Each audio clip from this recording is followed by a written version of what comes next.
Assalamualaikum Sobat Dara, kembali lagi di Dara Dara Corner Corner bersama Jilan. dan Nanas.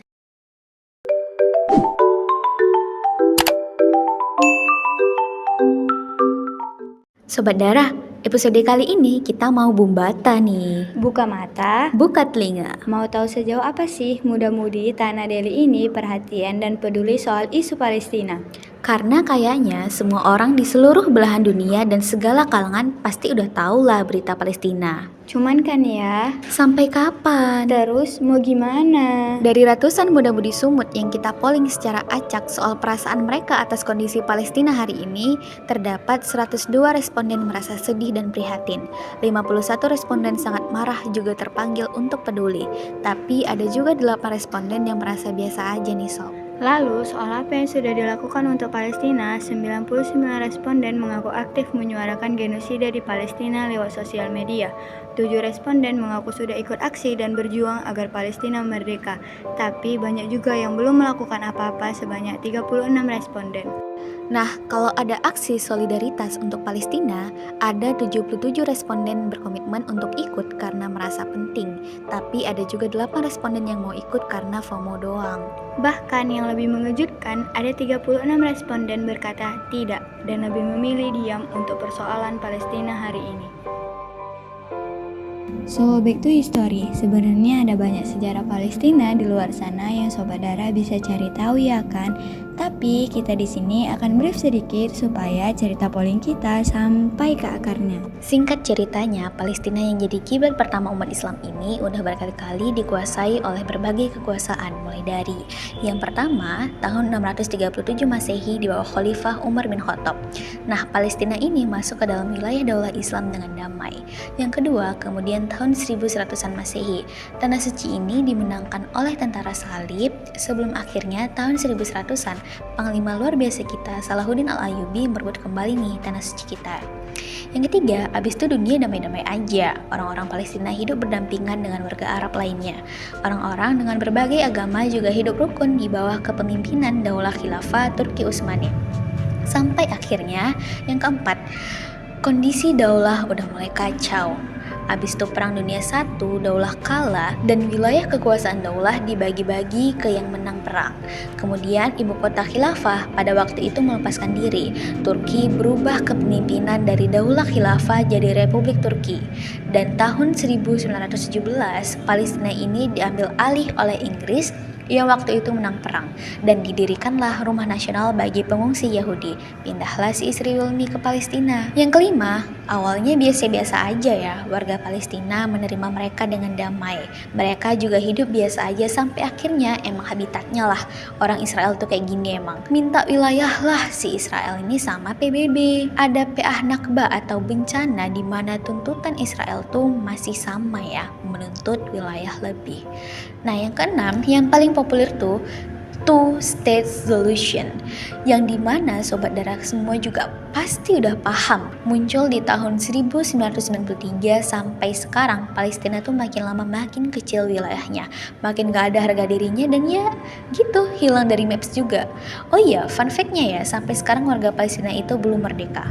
Nah, keren update nih, di tahun 2025, alhamdulillah warga-warga dunia baik plus 62 maupun negara lain udah aware nih sama kasus kemanusiaan di Palestina. Pada sidang umum ke-80 PBB di bulan September sudah 142 negara nih yang mendukung deklarasi Two State Solution 2.0 yang isinya sama seperti Two State sebelumnya. Tapi kali ini Palestina dijanjikan merdeka ya. Negara yang dengan gigih mendukung Palestina, mereka ini termasuk Inggris yang masukin Israel ke Palestina. Yang agak gimana gitu ya sob, Indonesia sebagai negara mayoritas muslim tuh presidennya justru dukung kemerdekaan Israel nih, yang dibalas sama Abraham Shield melalui poster segede gaban bertuliskan Israel stands by your plane. Nah, itu kan dari segi diplomatik nih. Dari segi masyarakat nih, di akhir September 2025 ada kapal-kapal yang berasal dari 44 negara termasuk Australia, Brazil, negara-negara Eropa, termasuk juga kapal dari negara Indonesia berlayar ke Gaza membawa bantuan kemanusiaan. Gerakan ini diinisiasi oleh Global Sumur Flotilla. Mulai tahun 2008 sampai hari ini nih sobat, korban warga Palestina yang meninggal itu udah menyentuh angka 7.300-an warga, berkali-kali lipat dibandingkan warga Israel. Nah, korban yang terluka juga 163.686 warga nih. Ini belum termasuk rusaknya rumah sakit, sekolah, dan fasilitas publik yang lain. Sebenarnya bukan berarti GSF ini nggak bagus ya, tapi tuh lebih ke solusinya hanya bersifat sementara. Ini tuh sebenarnya sama kayak Long March to Gaza di bulan Juni kemarin.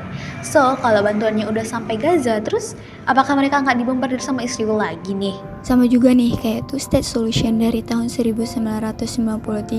Apakah Two State Solution yang menjanjikan kemerdekaan ini benar-benar membebaskan Palestina dari cengkraman Yahudi?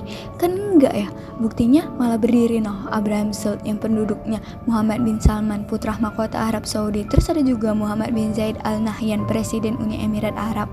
Bahkan Presiden Mesir Abdul Fattah As-Sisi. Dan tahu nggak yang paling parahnya siapa yang dukung komunitas ini? Muhammad Abbas alias Presiden Palestina sendiri. Tepuk jidat. As info nih ya sobat, Presiden Palestina ini yang harusnya dukung warganya di sidang PBB kemarin justru bilang kalau nggak ada tempat untuk Hamas bagi pemerintah Palestina. Dasar kulit lupa kacang. Nah, dari segi warga nih, kita harus kasih tahu ke tokoh-tokoh besar buat ngurusi haknya warga. Kasih tahu ke pimpinan yang punya kuasa kalau they can do more. Nah, last but not least nih, sama seperti solusi Salahuddin Al-Ayyubi yang sudah terbukti berhasil, maka solusi untuk kebebasan Palestina adalah jihad. Seharusnya negara bukan mendukung two-state solution, tapi dengan nyata kirim pasukan perang. Yang jadi amunisi Israel buat bom Palestina ya pasukan perang dan senjata. Amerika tuh dengan rutin mengirimkan pasukan dan dana perang buat Israel. Maka para pemimpin kaum muslim harusnya juga kirim pasukan perang dan senjata perang, bukan two-state solution. Seluruh kaum muslim di seluruh dunia sekarang tuh juga kayak lumpuh tak berdaya. Benarlah udah hadis Rasulullah tentang kondisi kaum muslimin hari ini tuh kayak buih di lautan. Presiden Mesir yang menyaksikan dengan mata kepalanya sendiri saudara-saudaranya dibantai justru berada di belakang orang yang membantai saudaranya. Para pemimpin Arab Saudi yang punya harta, kekuasaan, dan senjata malah bungkam. Presiden Palestina yang seharusnya berterima kasih kepada militer Hamas malah melakukan hal sebaliknya. Semua ini karena nggak ada nih pemersatu kaum muslim, aka khilafah. Maka apapun solusi yang ditawarkan berbagai pihak hari ini, yang nggak akan tuntas menyelesaikan isu Palestina.